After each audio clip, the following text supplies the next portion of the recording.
because I think selling is misunderstood in every sense of the word. Selling skills are the ability to communicate effectively.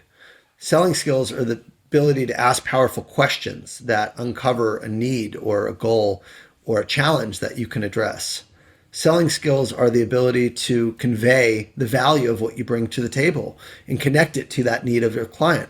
Selling skills are copywriting and being able to write compelling, concise emails or posts on social. These are skills that are going to help you not just with sales, but with running a successful business.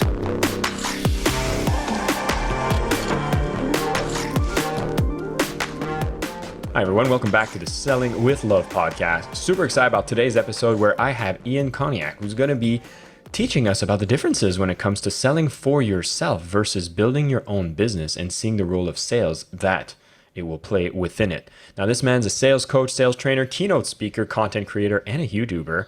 Matter of fact, this man has done wonders in the field of sales education, ranked #1 sales star by Sales Success Media in Q3 2021. The man has open accounts, sold over $100 million worth of sales to Fortune 500 companies. He's led 10 sales managers, 70 reps. He's been able to join a mastermind. He's been able to hire a coach, become the #1 at Salesforce, where he sold 5.7 million, which is more than the 4 previous years combined. He's here to teach us about sales, yet now, as he's running his own business, training other people in sales, I really want to hear about the dynamic of someone being a legend in the field when it comes to specializing in sales, to taking this knowledge and now not selling for a company, but selling for yourself. If you've ever had to make the transition from that space where now you're selling for your own business, you have to be the product. I'm really curious to hear how that journey is different. What are the things you can take from the sales industry and how to be successful in the process? Ian, welcome to the show. Thanks for having me, Jason. Thanks for the topic. Can't wait to dive in. I'm excited to have you here. You've been breaking records, making tons of growth numbers within your own company. I know that you're working you're at a 7-figure consulting business right now. So first off, I'd just love to know about what motivated the switch, right? You're having all this success within corporate. Now you're in your own journey. What motivated that transition? I think when you're younger, oftentimes the motivators are extrinsic by nature. You're talking about buying a house or getting promoted, making a certain number of dollars, a certain income, and you set these goals, right? Fundamentally, whatever it is, I want to make this amount of money and perform this well. And, that was my career for 19 years. I frankly was able to accomplish everything I could have wanted. I had a family. I had my dream home. I had all of the things that I ever could have asked for. I had a lot of money in the bank. And I asked myself, why am I not happy? Why am I not truly fulfilled? And I didn't actually ask myself this. What happened is I had a near-death experience back in 2019. And to make the long story very short, since I know we're only recording for 30 minutes, I went to a theme park, an amusement park, and it was a Six Flags park. I don't know if you have those in Bali, but we have them in Los Angeles, and it got stuck on the top of what was called a flying coaster. And a flying coaster, you're hanging upside down, and the track is above you, and all your weight's on this little harness. And I was up there hanging 180 feet in the air for about 30 minutes. And all of my success that I'd had up to that point, all of my, attributes, if you will, none of it mattered. All I could be thinking about in that moment was like, if I died right now, I would be full of regret for a life that was selfishly lived.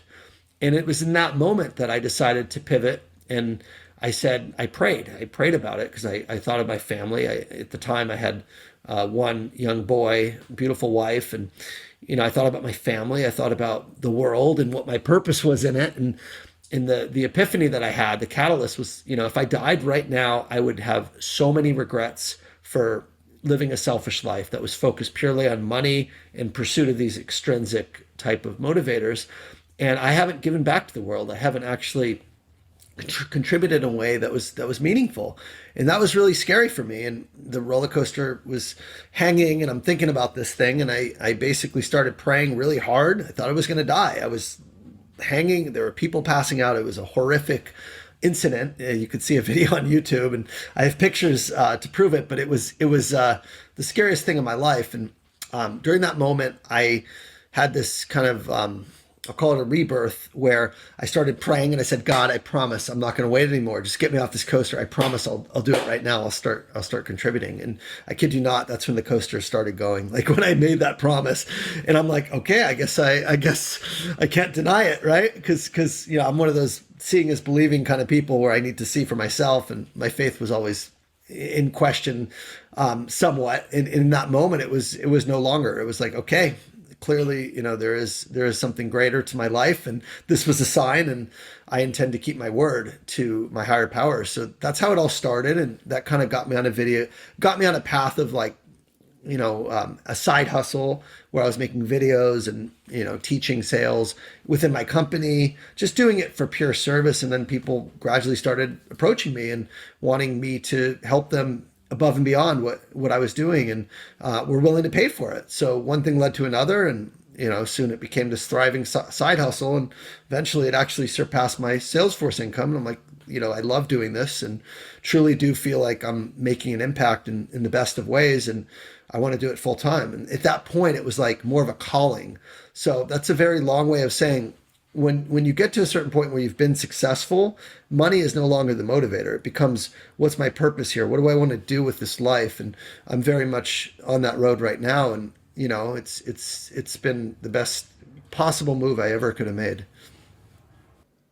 I absolutely love that story. I think a lot of times we're kind of waiting for that moment to make the change, whatever it is that's currently working. Moving to the other thing is scary, but in your case, you kind of got forced into meditative state, connection with the divine, and then making that bold move. But I'd be curious to know this. I've asked this question before, and I'm never sure of the answer myself, but do you feel it's a good idea to take care of the financial piece before making a jump to building your own business? Or do you feel like this is something you could have done, right from the get-go, and kind of skip that path of chasing the extrinsic? I think that fundamentally, if you've been chasing the extrinsic for 19 years or 18 years, whatever it was at the time, you're not just going to overnight, switch off and say, I'm all in, I'm quitting my job. I think that's a terrible idea. For me, I have a family to support. My wife is a full-time mom. We have a nice home and multiple homes. And it's just one of those things where I have a high cost of living. And I'm so glad that I took the slow road, because I would not be here doing what I'm doing at this capacity had I went all in. Because it took me a couple years to properly build a brand, build content, build even the vision of what I was going to focus on in my coaching business, who I was going to serve, what content I would be creating. So I feel like if you do all that without having clients, you're going to be desperate to get clients, and you're going to be operating your business from a place of scarcity versus abundance. And where I was able to go was a place of truly following my passion and serving without needing the money, because I had gotten my financial house in order. And that makes my service level, and it makes my focus all about the client and the mission versus making the money. And I think fundamentally that probably is going to lend itself to how I view sales as well, because when sales is all about the money and you and that scarcity of like why you need something, you're not going to do it great. When it's about the client and the purpose you're serving and how you're going to help them, the money's going to flow. So I very much had to be in a place where I felt like I didn't need the money to be able to go all in, for the money to go appear and manifest, if that makes sense.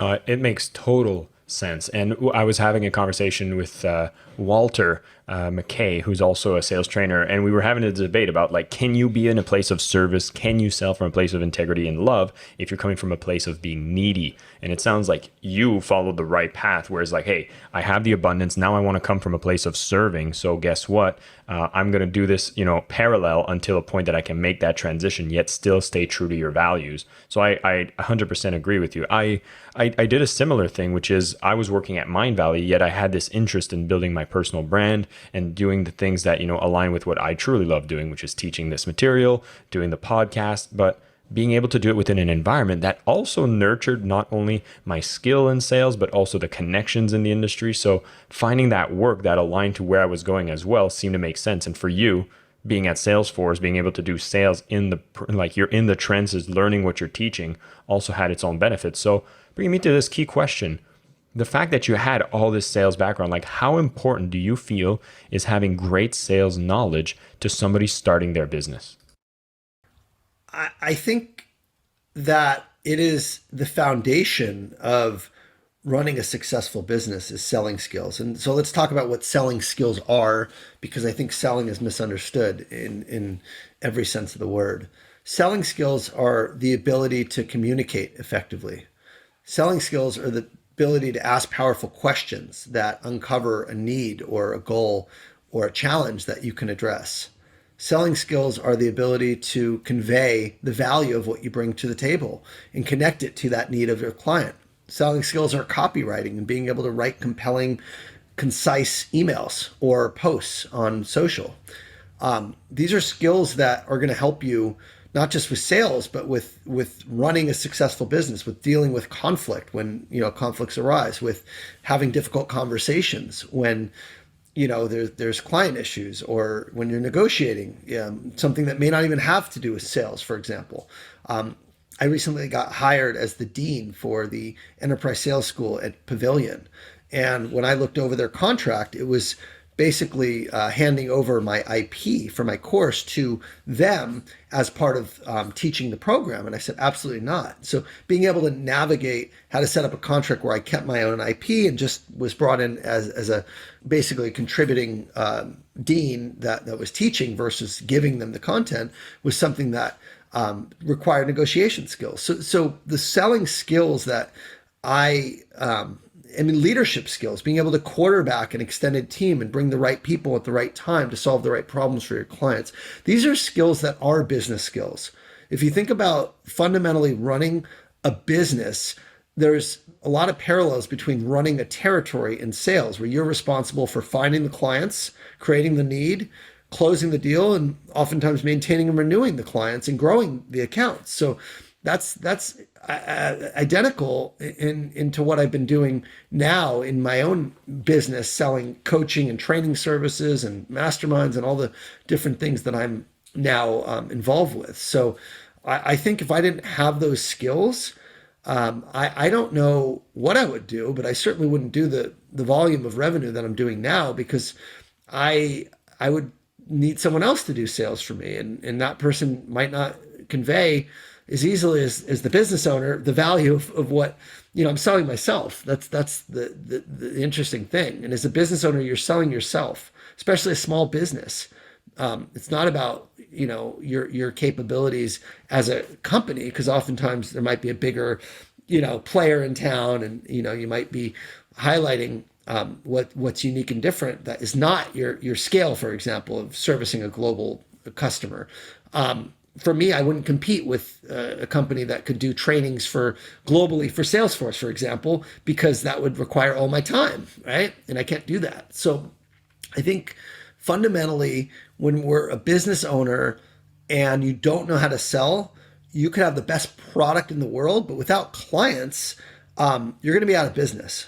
And that's what I see all the time. In fact, I do some advisory work for small business owners as part of my coaching practice. I coach CEOs that don't know how to sell, that are founders, and they have these amazing development teams. They have these amazing products, but they have no clients, and they don't know how to build pipeline, and they don't know how to close the clients that they have. And they're these crazy, it almost feels like one-way street, where they're the ones who are giving, and they're not getting anything back in return, because they don't know the value of give take, and that selling is a two-way street, and know how to set boundaries with clients. So all these skills that I've learned and really tried to master over the course of my sales career are now being directly used in business, and it's led me to exponentially grow faster than I would ever. My trajectory where I am now is that of a 20-year coach, and I've only been doing it for 1 year. My revenue is more than 99.9% of coaches out there in a 1 year period. It's not because I'm a master coach. I haven't coached that long.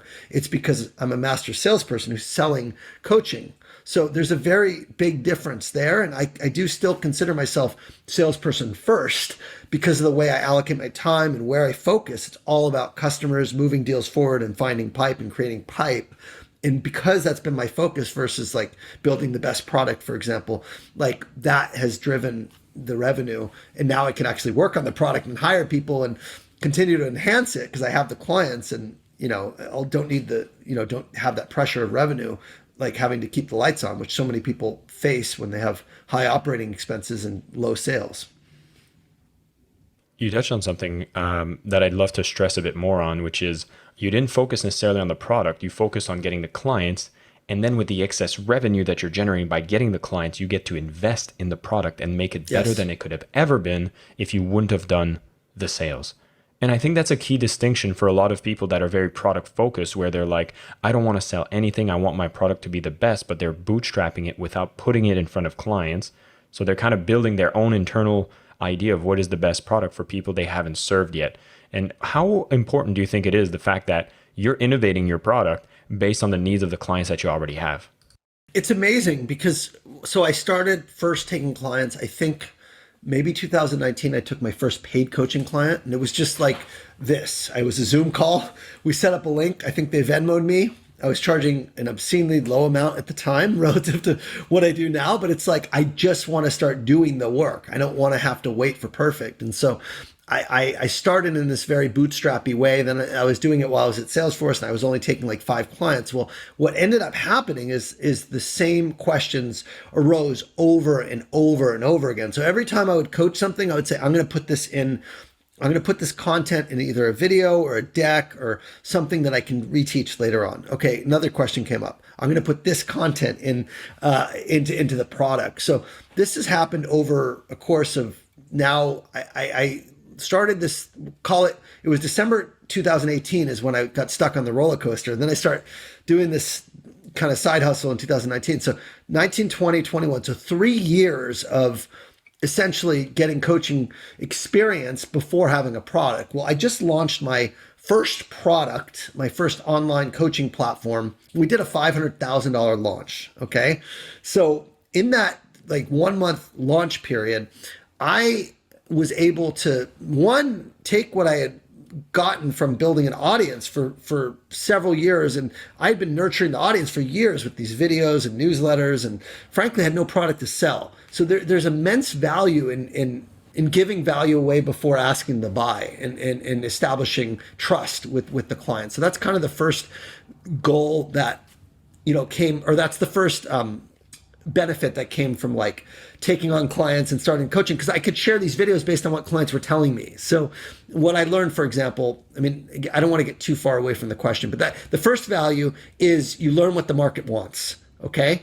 The second value is as you're delivering your, we'll call it your minimum viable product, your MVP. In my case, it was like a Zoom coaching, right? You're basically building something that can scale, that can address the needs of the market. So by the time I actually launched my product last month, I had 400 pages of content. I had 12 modules for training. So I could launch a 1-year coaching platform that had everything from mindset to habits to discovery to closing, negotiation, mastering your messaging, writing copy, like all the things that I learned, taught, and used. Now I could build into a scalable program. Well, if I had tried to build that out before actually delivering and learning what people needed help with, I would have been guessing and I would have spent years building this thing guessing, but I wasn't in a rush, right? I said, I'm going to build it. It's going to come at the right time. I don't want to force a product just to get the market out. I would much rather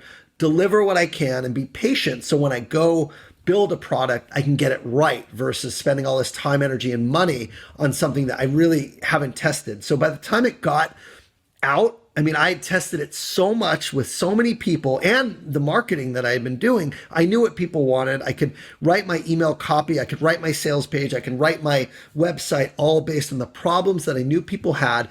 And I sold that 500,000 without taking any sales calls, which is unheard of for the coaching space. So that's a testament to when you get your offer right, because you've been delivering it in a smaller capacity, you can basically hit the mark and go really big when that time comes.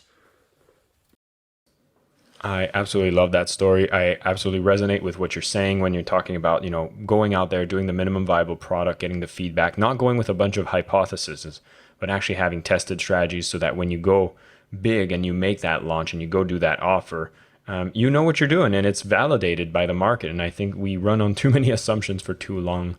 I I wanted to ask one part, which is, you've worked at Salesforce, you were working for a company, and then you had a specific role. You're selling, you're opening accounts, you're closing deals, and this is for the company. And now, as you're going out there as a coach and you're selling people into the product, which is now you are the product. And I wanted to talk about, were there some significant learning or mindset things you needed to overcome when it came to, oh, whoever I sell to now, I also need to deliver the service. Am I truly worthy to deliver it? Is it truly valuable? Was there any self-doubts, and did you overcome them successfully? What's interesting is I never really had imposter syndrome about being a coach. I thought about like, oh, maybe I need to get certified in coaching. I need to get like some, go to school for coaching. And then someone told me like Tony Robbins like is the number one coach in the world, and he's not certified from some organization, dude. You got this, right? And I'm like, yeah, good point, right? Bill Gates, Elon Musk, look at like some of the top entrepreneurs. They didn't get certification or even college degrees in that respect. They went and learned by experience. So for me, my experience was actually doing the job. I had been coaching and running sales teams throughout my career. I had been coaching as a side hustle and kind of helping people and watching them get the results that I wanted. So, I think the challenge that I ran into was not one of like feeling like I wasn't able to deliver or I wasn't worthy of delivering. It was more of a challenge of like fulfillment. So I could only deliver the way I was doing my business. I could only deliver at maximum 20 clients at a time, right? Because I was doing one-on-one coaching, and each session would be like an hour with people. That's 20-hour week. But then on top of the rest of the week, you're dealing with everything else a business owner or a solopreneur has to deal with, right? You're doing the marketing, you're doing the finances, you're doing the invoicing, you're doing the admin, you're doing every little thing, rescheduling. So for me, the challenge has and continues to be, how do I make sure I build a scalable coaching platform that can support more people? And there's a great book called The Go Giver by Bob Berg, which I love. And he says, you need to create a great product and you need to be able to deliver the product to as many people as you can. And then that's how you essentially create tons of value for the market, right? And I was delivering a free product to many people via my videos I was producing and LinkedIn and YouTube and whatnot, but I wasn't able to deliver, the paid product. And every day I had people coming to me and say, Ian, I want to coach. And I'm like, I'm at capacity. So I built up this wait list, and it built up to over 1,000 people. And so when I launched my product, I launched it to that wait list, and I said, hey, the time has come. And I built a subscription, coaching as a service model, where it was a 12-month program. It was a weekly cohort with a group. It had an online portal, online trainings. And so that became the challenge, is like, how do I fulfill and serve more people in the fact I'm only one person and the one-on-one doesn't scale? So I really had to pretty quickly into my business venture switch my model entirely to be able to scale. And so I did. And that was the shift I recently made. And my first classes actually start my cohort. I sold 70 seats, and there's 50 people who bought this group one, and 20 people bought the private plus the group. And that starts this Wednesday. So we'll see how it goes. But I knew I had to be able to do this in order to serve more people, because there's nothing worse than having the demand and not being able to fulfill it. And so that was the biggest challenge. It wasn't so much, am I qualified to fulfill it? It was more, how do I serve people in a way that provides tremendous value without needing me individually? And so what I came up with was this idea of a weekly group training where I have a cohort of people, and I do it twice a week, including people in your region of the world. So I have 2 times, one in the morning and one in the afternoon. And so wherever you are in the world, you can get coaching from me live. We have small groups. You can submit your questions in advance. I teach content one week. The other week I do live Q&A and group coaching. So we'll see what the renewal's like. We'll see what the results are like. But this is kind of my first foray into more scalable product. And the other thing I did is I got out of the sales game. So I'm still doing sales, but it's more in a different way. It's selling through creating content, going on podcasts, going and getting my brand out there versus selling on individual sales calls. I said, I made a decision. I'm not going to take sales calls for this launch. I'm not going to do it because I can't support 1,000 sales calls. And the minute I give them that opportunity, my calendar is going to be booked for months. And again, good problem to have, but I already am fulfilling other work that I have. I don't have time for those calls. So I guess limited bandwidth forced me to pivot the business and also pivot where I focus my time and attention. And I think that as a business owner, your time really should be in the business and doing what you're really, really good at versus being on a bunch of sales calls. I think there's good value in getting on those calls to practice and to learn selling and to connect with your customers. But up to a certain point, if you're going to scale, you want to have a really good sales team. And that's kind of where I'm getting to right now is getting my infrastructure in place and getting the sales team in place too. So it's all a work in progress, but it's really a fulfillment and capacity issue that I am up against every day. Ian, thank you so much for coming in and sharing. I think what I'm picking up here is for people who are listening going like, whoa, this sounds like we're a couple stages ahead, is when you begin, you have to listen to what Ian was sharing at the beginning, which is he went into the trenches. He was doing all of the sales. He was speaking to the customers. He was serving them individually. And that is what happens when you lead with a sales skill before the product is you end up being so close to the customer, to the client, that you get to deliver things that will scale better when you are ready. But they didn't go immediately out of the gate trying to do a big launch and trying to make $1 million. No, it was started off as a side hustle by getting close to the client and really building something that was valuable for them. I love how throughout the conversation, Ian has been always talking about value, providing value as a salesperson. And you might think, oh my God, salespeople, they don't care about the product. They're only focused on the sale. But nothing could be further than the truth when you learn to sell the right way. I love all the ways that Ian described what sale truly is. And when you're able to be so close with the client, you get to create things that are exactly serving their needs. This is the thing that I'd love to leave everyone here with listening to this conversation, realizing that it can take time.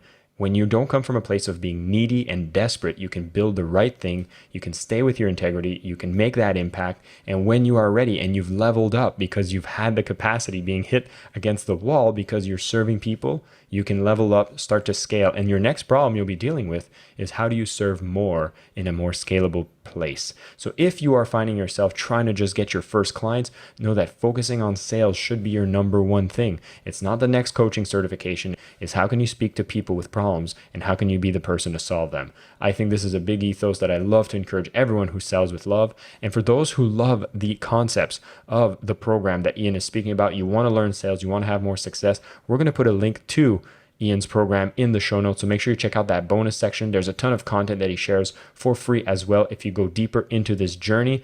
And with that, Ian, I need to ask you one more question, which is, what does selling with love mean to you?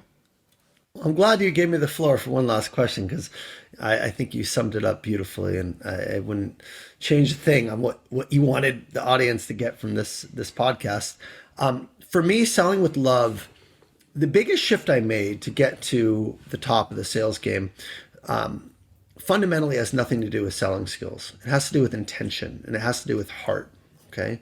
People that are needy salespeople and salesy salespeople are the ones that are more focused on themselves than other people. And what I call this is an inward focus. And when you're selling with love, you are an outward focused salesperson. So it's not about you, it's about the client. It's about what you can do to help them. Zig Ziglar has a great quote. He says, if you help enough people get what they want, you're always going to get what you want. And for me, that was the biggest shift that I made. Is it used to be when I was, focused on myself and selfishly pursuing money, it was all about my commissions, my sales, my quota attainment, my income targets. And it was for me. I wanted to close deals for me and for my family and for my bank account. And when I started making the shift and leaving my ego at the door and saying, this is good for you, I'm here to help you. I want to listen and understand what your problems are, what your goals are. And I'm only going to pitch and share about my services if and when I know I can truly help you. That to me is what selling with love is. Rock and roll, Ian. 100% agree. It was a pleasure to have you on the show. For everybody here, once again, look into the show notes. I will have some more details about Ian, how you can start following him, and of course, go out there and keep selling with love. I am your host, Jason Marc Campbell, and this is the Selling with Love podcast.